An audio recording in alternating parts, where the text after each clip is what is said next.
Bedsheet थोड़ी सिकुड़ी हुई थी। मैं जोर से चिल्लाया, कौन है यहाँ? लेकिन कोई जवाब नहीं। अब उस वक्त रोहित डर से कांपने लगे थे। लाइट बंद की, लेकिन रात भर जागते रहे। जब सुबह उठे तो उन्होंने गूगल पर सर्च किया कि भाई लाइट अपने आप क्यों जलती है। सर्च किया तो कुछ रिजल्ट इलेक्ट्रिकल फॉल्ट क्या है, कुछ टाइम स्विच के बारे में और कुछ घोस्ट वाली बातें। अब रोहित को कुछ समझ में नहीं आ रहा था, लेकिन मन में ही एक डर बैठ गया था। अब तक रोहित को लग रहा था कि ये सब वहम है या मेरे दिमाग का खेल। पर बात और उलझने लगी जब उनके कॉलेज का बेस्ट फ्रेंड आकाश बैंगलोर से 2 दिन के लिए रोहित के पास आया था।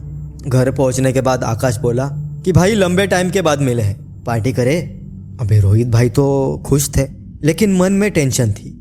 पहली शाम दोनों ने बियर पी, पुरानी कॉलेज की बातें ताज़ा की, कैंटीन की लड़ाई, गर्लफ्रेंड्स की स्टोरीज, प्रोफेसर से मजाक और बातें करते करते लेट नाइट सो गए।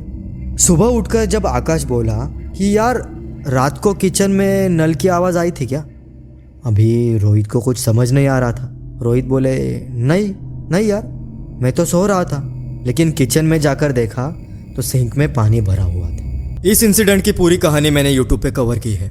जब तक तुम देखोगे, रक्साल की एक और कहानी तुम तक पहुंच चुकी होगी। See you soon.